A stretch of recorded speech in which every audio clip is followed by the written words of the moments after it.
Uh, So, today our topic is Pride and Prejudice, which was written by Jane Austen. So, she was born on 1775 and died on 1817. उनका जन्म जो है वो 1775 में हुआ था और उनका मृत्यु जो है वो 1817 में हुआ था। वो एक इंग्लिश राइटर थी। उन्होंने अपनी पूरी लाइफ में 6 नावल लिखे, जिसमें से प्राइड एंड प्रेजुडिस जो है वो बहुत ही ज़्यादा फेमस हुआ था। और ये नावल मॉडर्न कैरेक्टर को शो करता है, जैसे कि हमारी डेली लाइफ में जो हम चाहते हैं। जैसे एक पेरेंट्स जो होते हैं वो चाहते हैं कि उनके बच्चों की शादी हो जाए, उनके जो बच्चे हैं वो कहीं सेटल हो जाए। तो वही सारी चीज़ें घूम फिर के जो हैं वो इस नावल में दिखाई गई है। लव, अफेयर, यही सब है। उसके बाद कुछ यहाँ 6 नावल हैं जो जैन ऑस्टन ने अपनी होल लाइफ में लिखा था, तो वो आप एक बार रीड कर लेना।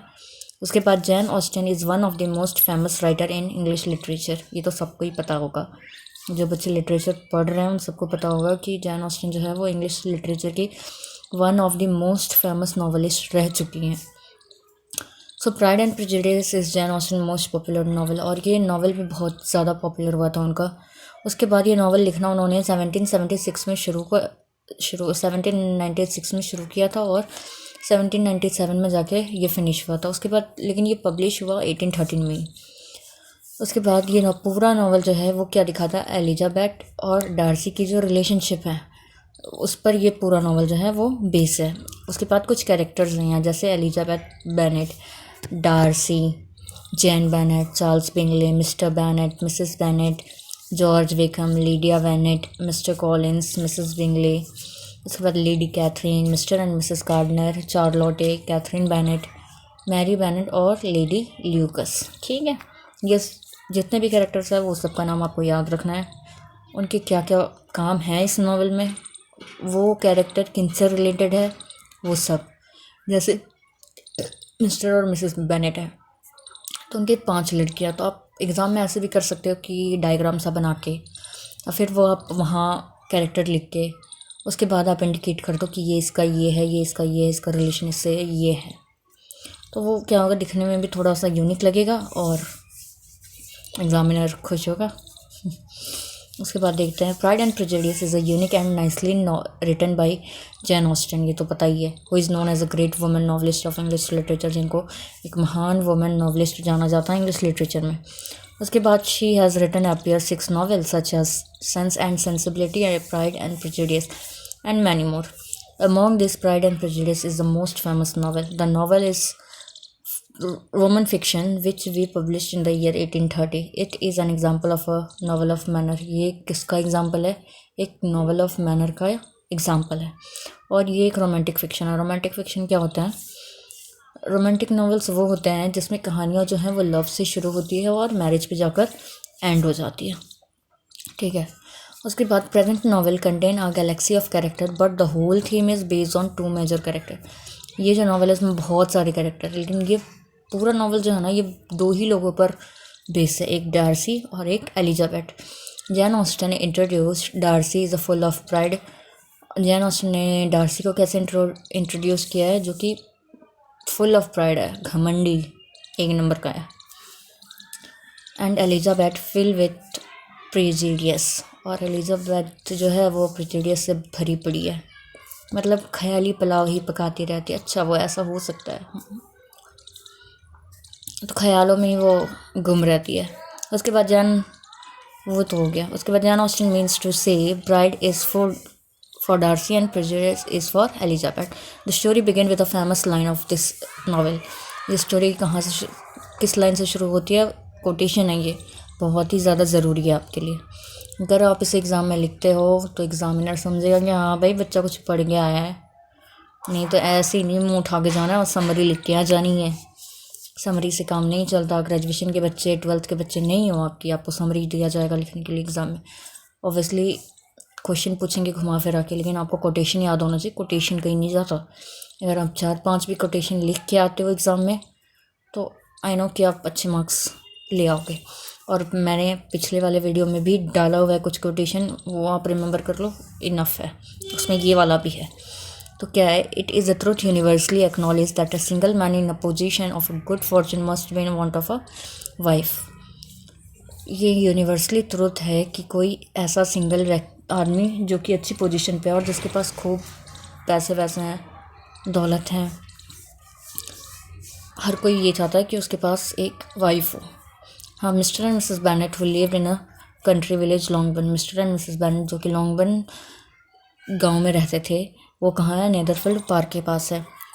किसके साथ? अपनी 5 बेटियों के साथ। 5 बेटियों का नाम लिखा हुआ है यहाँ, पढ़ लेना। उसके बाद मिसेस बैनेट हमेशा यही सोचती रहती थी कि मेरी बेटियों की शादी कैसे होगी, कैसे कराऊंगी। उनकी लाइफ का और कोई काम नहीं था, उनकी लाइफ में बस एक ही काम था, उनकी बेटियों की शादी करवाना। फिर एक दिन मिसेस बैनेट को ये पता चलता है कि यहीं नज़दीक में एक बहुत पैसे वाला व्यक्ति आया है।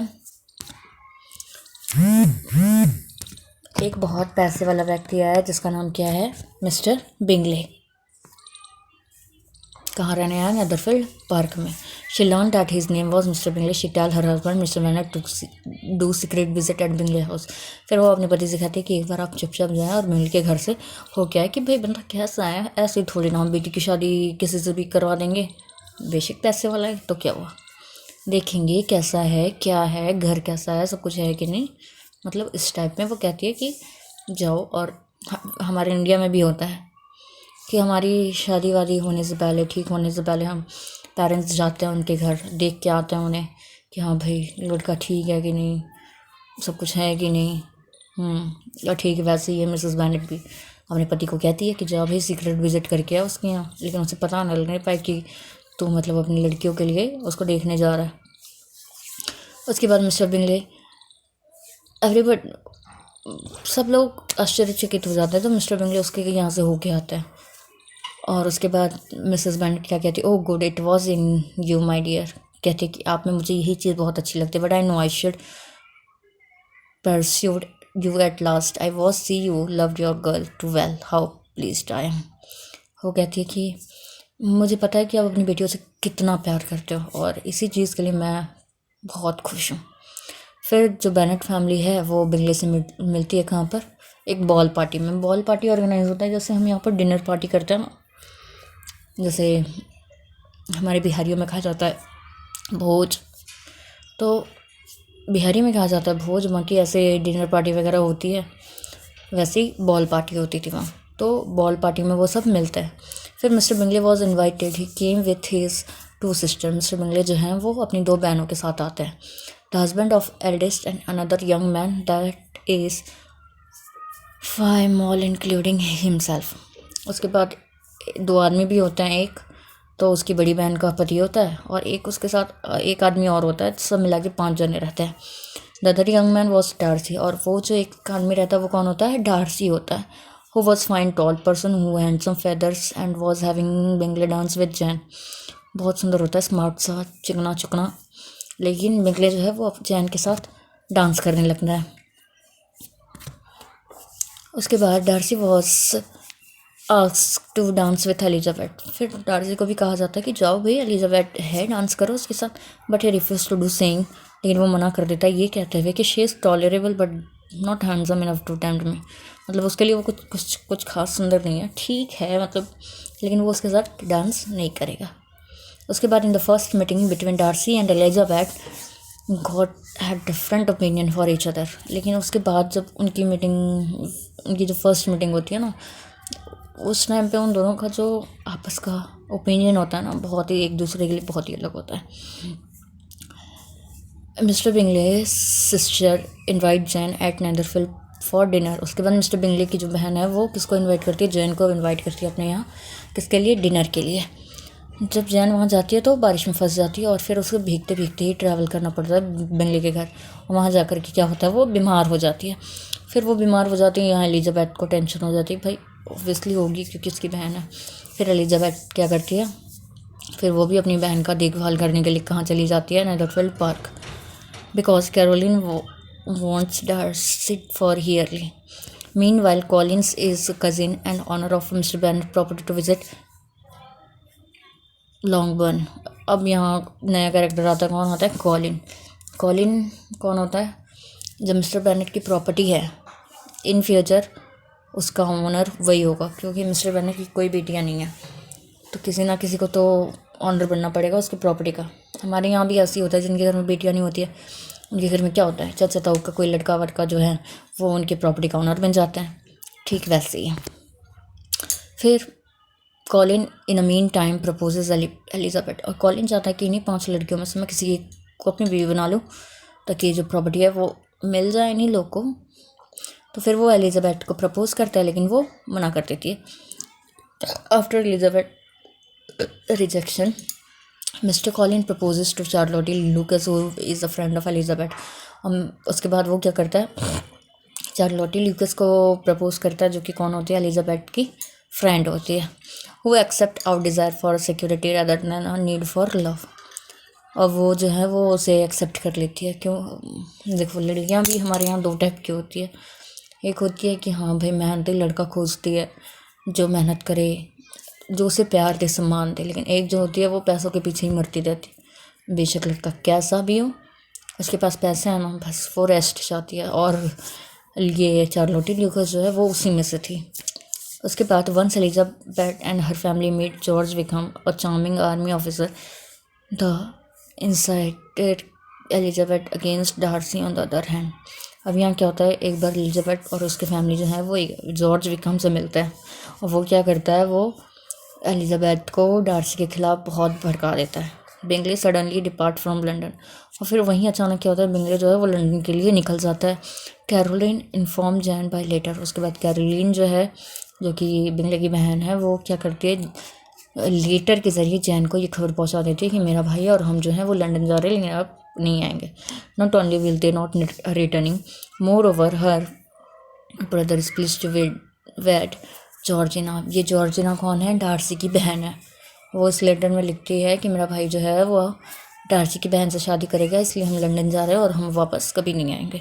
Darcy sister Elizabeth is sure that Darcy and Caroline separating Bingley and Jane. अभी एलिजाबेथ जो है वो समझ जाती है कि इन दोनों को किसने अलग किया है। अच्छा बेटा, डार्सी ने अलग किया। After long time ago Elizabeth visit Charlotte and Mr Collin where she encounter Colin's patron and Darcy related Lady Catherine. उसके बाद कुछ समय के बाद जो है ना एलिजाबेथ जाते कहाँ, अब मिस्टर कॉलिन और चार्लोटी से मिलने। वही कौन आ जाती है, Darcy arrive and surprise Elizabeth. वहीं डार्सी आ जाता है और उसको देख के एलिजाबेथ जो है वो बहुत ही ज़्यादा आश्चर्यचकित हो जाती है, अरे ये कहाँ से आ गया यहाँ। उसके बाद she get very angry however when she know that Darcy advise Bingley against marrying Jane. उसके बाद वो बहुत ही ज़्यादा गुस्सा हो जाती है जब उसे पता चलता है कि डार्सी ने ही जैन को भड़काया था, कि मतलब डार्सी ने ही बिंगले को भड़काया था कि जैन से शादी मत करो।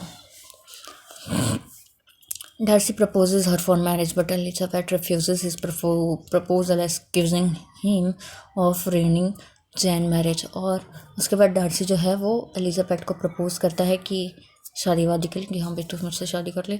लेकिन वो ये कहते हुए मना कर देती है उसे कि तूने मेरी बहन का रिश्ता तोड़ा, इसलिए मैं तुझसे शादी नहीं करूँगी। In a letter Darcy explain that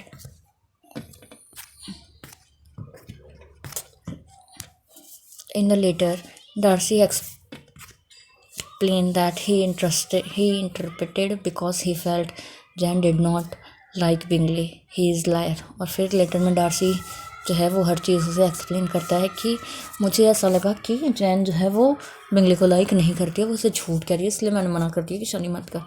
next day Elizabeth was shock to learn from Jane letter about lady elopement with Wickham. उसके बाद दूसरे दिन से जैन का लेटर मिलता है जिसमें उसे पता चलता है कि लिडिया जो है वो विकम के साथ भाग चुकी है।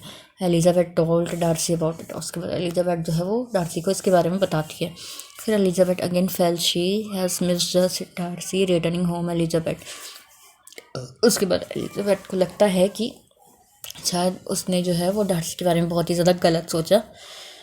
Find that Lydia and Wickham got married. उसके बाद फिर लिडिया मिल जाती है और लिडिया और विकम की शादी हो जाती है। उसके बाद Elizabeth meet by Darcy, both of them fall in love with each other. उसके बाद एलिजाबेथ जो है वो डार्सी से मिलती है और वो दोनों आपस में प्यार में पड़ जाते हैं। Mister Bingley and mister Darcy return to Netherfield. उसके बाद लंदन से मिस्टर बिंगले और डार्सी जो है वो वापस आ जाते हैं Netherfield. And once again Bingley propose Jane and she accepted. और फिर से बिंगले जो है वो जैन को प्रपोज करता है और वो एक्सेप्ट कर लेती है। After so many up and down finally Jane and Bingley got married and Elizabeth Darcy got married. बहुत सारे उतार चढ़ाव के बाद जो है बिंगले और जैन शादी करते हैं और फिर यहाँ डार्सी और एलिजाबेथ जो है वो भी शादी कर लेते हैं। उसके बाद this was the most happiest moment for the mister and Mrs Bennett. उसके बाद जो है मिस्टर और मिसेस बेनेट के लिए सबसे ज़्यादा खुशी का पल होता है। ऑब्वियसली हर किसी के लिए, हर माँ बाप के लिए होता है कि हाँ उनके सामने, आंखों के सामने उनके बच्चे शादी कर रहे हैं, है कि नहीं, सेट हो रहे हैं। Getting married as they wanted, जैसा वो चाहते थे ठीक वैसे ही उनके बच्चों की शादी हुई और ये देख के वो बहुत ज़्यादा खुश थे। उसके बाद Wickham and Lydia had already married. Wickham और लिडिया ने पहले ही शादी कर चुके थे। Now it is clear though this novel that is love story of Elizabeth and mister Darcy. अब ये पूरी तरह क्लियर हो गया है कि ये नावल जो है वो डार्सी और एलिजाबेथ की लव स्टोरी पे ही बेस है। This novel show us how 19th century women imagine their marriage and she marriage of their daughter. ये पूरा नावल ये शो करता है कि 19th सेंचुरी की जो औरतें होती थी वो शादी के बारे में कैसे ख्याल रखती थी, वो अपने बच्चों की शादी के बारे में कैसे ख्याल रखती थी। हर माँ का सपना होता है कि हाँ भाई मेरी, बेशक माँ बाप कितने भी पुअर क्यों ना हो, लेकिन उनका ये ड्रीम होता है कि हाँ भाई उनकी बेटी जो है वो अच्छे घर में जाए, रिच लड़का हो, वेल्दी हो, सब कुछ हो उसके पास। तो पूरा नावल यही शो कर रहा है। And what kinds of a man was convince for a good match. हमेशा 19th सेंचुरी की जो औरतें होती थी ना वो यही सोचती रहती थी, हाय मेरी बेटी के लिए कैसा लड़का ठीक होगा, कैसा मिलेगा, पैसे होंगे कि नहीं, यही उनका यही चलता रहता था।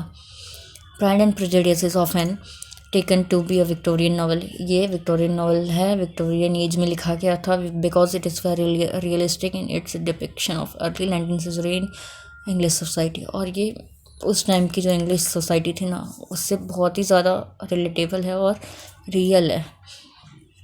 अब इसकी थीम देखेंगे। इसका मेन थीम है लव, मैरिज, चाइल्ड पेरेंटिंग और फॉर्च्यून। फॉर्च्यून मीन्स क्या होता है, धन दौलत, ठीक है।